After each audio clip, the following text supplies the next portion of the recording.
शादी में आई चुड़ैल की अनोखी कहानी। अन्नपुर नाम के एक गांव में शादी चल रही होती है। वाह, मजा आ गया फूफा जी। शादी में क्या खाना बना है? बाराती तो उंगलियां चाटते रह जाएंगे। हाँ, तुमने सही कहा। पनीर की सब्जी का तो कोई जवाब ही नहीं। दूसरी तरफ पंडित जी फेरों की तैयारी कर रहे होते हैं कि तभी वहाँ एक चुड़ैल आ जाती है। अरे मर गया रे, ये चुड़ैल यहाँ क्या कर रही है? अरे दिवाकर जी, ये आपकी कौन सी रिश्तेदार है? अरे मुझे क्या पता। क्या भाग्यवान, कहीं ये तुम्हारे मायके से तो नहीं आई है?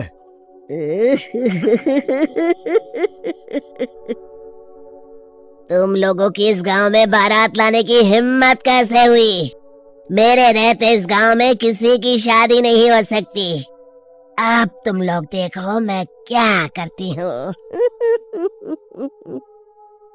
अरे मर गया रे, मैंने सुना है ये जबान की पक्की है। भागो रे भागो, वरना ये चुड़ैल किसी को नहीं छोड़ेगी। हाँ, तुम सही कहते हो मोहन भाई। यहाँ से भाग लेने में ही हम सबकी भलाई है। देखते ही देखते शादी के मंडप में भगदड़ मच जाती है और चुड़ैल सब कुछ उजाड़ कर रख देती है। फिर एक दिन मोहन की शादी तय हो जाती है। अरे भाई, अगले हफ्ते मेरी शादी तय हो गई है, लेकिन इस चुड़ैल की दहशत के मारे तो मेरे हाथ पैर कांप रहे हैं। अरे मोहन, तुम्हारा दिमाग तो खराब नहीं हो गया? तुम अपने साथ साथ हम सब गांव वालों को भी बलि का बकरा बनाना चाहते हो? उस चुड़ैल के रहते तुमने अपनी शादी के बारे में सोच भी कैसे लिया? देखो गोपाल, डर तो मुझे भी लग रहा है, लेकिन उस चुड़ैल के डर से मैं जिंदगी भर कुंवारा तो नहीं रह सकता।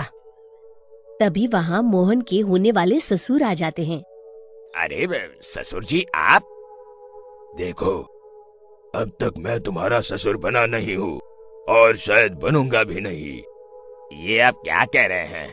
मैंने तो शादी का कोड भी सिलवा लिया है। मैं अपनी बेटी की शादी किसी अच्छे गांव में कराना चाहता हूँ। तुम्हारा गांव तो भूतिया गांव है। मैं तो क्या, अब तो कोई भी अपनी लड़की इस गांव वालों को नहीं देगा। इस तरह चुड़ैल के डर से उस गांव में किसी की भी शादी नहीं हो पाती। फिर एक दिन गांव के जमींदार अपनी बेटी की शादी करने का विचार करते हैं, लेकिन चुड़ैल के डर से उनकी भी हिम्मत जवाब दे देती है। अगर मेरी बेटी की शादी तय समय से नहीं हुई तो मेरी नाक कट जाएगी। मुझे कुछ करना ही होगा। एक सलाहकार के कहने पर जमींदार काशी से एक बहुत ही नामी तांत्रिक को अपने घर बुलवाते हैं, जो भूत चुड़ैल को पकड़ने में माहिर माना जाता था। जमींदार साहब, आप चिंता मत करिए। इस गांव की सीमा में प्रवेश करते ही मुझे उस चुड़ैल के बारे में सब पता चल गया था। आप उसे जल्दी से जल्दी कैद कर लीजिए ताकि मैं अपनी बेटी की शादी कर सकूं। जब वो चुड़ैल एक इंसान थी, तब ठीक उसकी शादी करने वाले दिन ही उसकी और उसके होने वाले पति की एक दुर्घटना में मौत हो गई थी। उसका होने वाला पति आज भी भूत बनकर जंगल में भटकता है। इसलिए जब तक चुड़ैल की शादी नहीं हो जाएगी, वो किसी और की भी शादी नहीं होने देगी। ये आप क्या कह रहे हैं? अगर वो भूत भी हमारे गांव में आ गया, तब हमारा क्या होगा? ये आदमी बीच में बहुत बोलता है, इसे बाहर निकालो। उसके बाद तांत्रिक बताते हैं कि अगर उस भूत के साथ चुड़ैल की शादी करा दी जाए, तो वो चुड़ैल हमेशा हमेशा के लिए उस गांव को छोड़कर चली जाएगी। जमींदार साहब, आप अपनी बेटी की शादी की तैयारी शुरू कर दीजिए। मैं कुछ गांव वालों को अपने साथ लेकर उस भूत को ढूंढने जंगल की ओर जाता हूँ। इस तरह जमींदार निश्चित होकर अपनी बेटी की शादी करवाने लगते हैं, लेकिन तभी वहाँ चुड़ैल आ जाती है।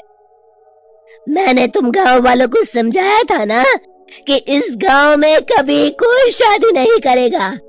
लगता है तुम लोग मुझे हल्के में ले रहे हो। चुड़ैल जमींदार की बेटी को उठा लेती है।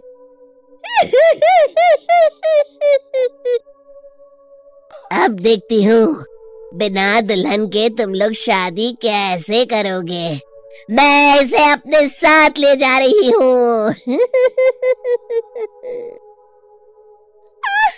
छोड़ मुझे, पिताजी, मुझे बचाइए। अरे कोई मेरी बेटी को बचाओ।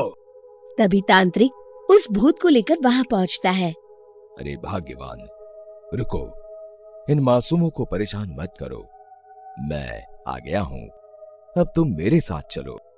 चुड़ैल बहुत खुश हो जाती है।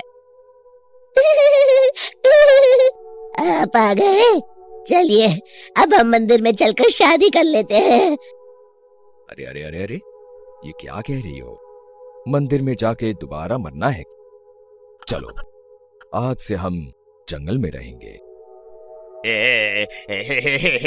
चुड़ैल चली गई, अब मेरी शादी हो जाएगी। इस तरह सभी गांव वाले खुशी से झूमने लगते हैं।